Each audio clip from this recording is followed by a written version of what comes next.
handle it quietly, preserving the church dignity, but letting some evil men go unpunished. The weight of the decision crushed my chest. Sometimes, Pastor Jonah said softly, "We must choose between what is right and what is wise." I stood alone in the dark church after the meeting, staring at the broken altar. What was the right path? Revenge or redemption? Justice or mercy? The wind hollowed outside, and I knew whatever choice I made, there would be no easy victory, only scars. I spent the whole night kneeling by the broken altar. Tears dried on my cheeks. My heart felt like torn fabrics. Finally, as the cock crew, I made my decision. I would not let my father's ministry become a laughing stock. We would handle it quietly. We would heal in private. We would be rebuilt. I stood up slowly, my legs weak, but my spirit strong. Sometimes winning doesn't mean shouting. Sometimes it means surviving, and survival was now my mission. Later that day, I met as Elder Eze privately at the back of the old church hall. He smirked when he saw me. "Adaeze, you are a smart girl," he said smugly. "Let's forget all this mess. Help me take over the church. You and I can be powerful together." I looked him dead in the eyes. "You are no elder," I said quietly. "You are a snake wearing a collar." He laughed, a harsh, ugly sound. "Call me whatever you like," he sneered. At the end of the day, power wins. But as he turned to move away, I whispered a final word. "God sees, Elder Eze, and God does not sleep."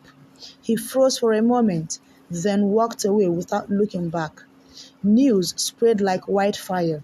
Some villagers, drunk in gossip and half-truth, turned against my family, whispered insults in the market, cold stares in the streets, children pointing and laughing. Pastor's daughter married a fraud. Maybe the whole family was eating church money. My mother wept at night. My father refused to leave his sickbed. And me? I walked through the village with my head high, not because I wasn't broken inside, but because sometimes the only weapon you have left is dignity. Choka, out on a bail thanks to Elder Eze, made one final desperate move. He came to the house at midnight, banging on the gate, screaming my name. "Adaeze, I still love you. Come with me. We can start a new life. Leave these old fools." The neighbors gathered, whispering. My father, weak but fierce, struggled out of bed and faced him through the window. "You have cursed yourself, Choka," my father said, voice hoarse but clear. "Leave now before heaven itself judges you." For the first time, I saw fear flash in Choka's eyes. He ran into the night, like the coward he had always been. The next Sunday, the church was almost empty. Only a few faithful souls sat scattered across the pews. The once mighty congregation heard withheld. But as my father climbed the pulpit, supported by Pastor Jonah and me, he smiled. "The true church is not these words," he said, voice steady. "The true church is in hearts that love God, even when it hurts." We sang hymns softly, our voices trembling but sincere. It felt like a funeral. It also felt like a new planting season. Because sometimes what must be reborn must first be burnt to ashes, and from those ashes, new seeds grow. Days turned into weeks. Slowly, like wounded soldiers at a long battle, we began to heal. My father started preaching again, quietly, humbly, with a deeper fire that even pain could not kill. My mother found peace in prayer and fasting. The few faithful members rallied around us like a protective shield. As for me, I poured my heart into the rebuilding the women's ministry, teaching young girls, warning them about wolves in sheep clothing, turning my wounds into wisdom. It was not easy. Some days I still woke up crying, but I reminded myself, scars are proof that you survive. Broken bones, when they heal, grow stronger. One afternoon, as I was sweeping the church entrance, a young boy ran up to me and handed a crumpled letter. There was no sender's name. Curious, I opened it. It read, Adaeze, forgive me. I was blinded by greed and jealousy. I have lost everything now. I see that God fights for the innocent. Pray for me if you can. Elder Eze. I stood there for a long time, the broom forgotten in my hand. Forgive him after all the pain he caused. I closed my eyes and breathed deeply. Forgiveness doesn't mean forgetting. It means refusing to let the poison stay inside you. I whispered a prayer.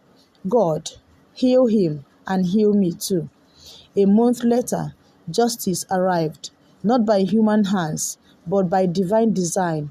The authorities finally caught up with Shuka. One of his victims, a wealthy woman from a neighboring village, exposed his scams. He was arrested again, this time without the protection of Elder Eze, who had fled the village in disgrace. In court, the, the judge shook his head in disgust. You used God's name to deceive. The judge said sternly, you betrayed trust, destroyed lives. Choka was sentenced to 20 years imprisonment. As I watched the news, I felt no joy, only peace. Justice is not revenge, it is restoration. Slowly, our church began to grow again, not with crowds seeking miracles, but with true believers seeking God. New family came, new children sang in the choir. One Sunday, after service, my father hugged me tightly. Adaeze, he said, tears in his eyes, you saved us. You saved me. I smiled, my heart full, not because everything was perfect, but because we had survived the fire and came out purified like gold. Today, when I stand before young women to tell my story, I tell it boldly. I tell them, love is not blindness. Faith must be paired with wisdom, and sometimes the hardest battle are the ones fought in silence and prayers. I am no longer the naive pastor's daughter. I am Adaeze, the woman who walked through fire and did not burn, the woman who married a wolf and lived to tell the tale, the woman who knows when God fights for you, no enemy, seen or unseen, can stand. One sunny morning, while teaching young girls in the church compound, a stranger walked in. He wore a simple shirt and trouser, his Bible tucked under one arm. But there was something pure about him, a quiet strength. He waited until I finished teaching before approaching. Good morning, Sister Daisy, he said with a soft, respectful voice. My name is Samuel.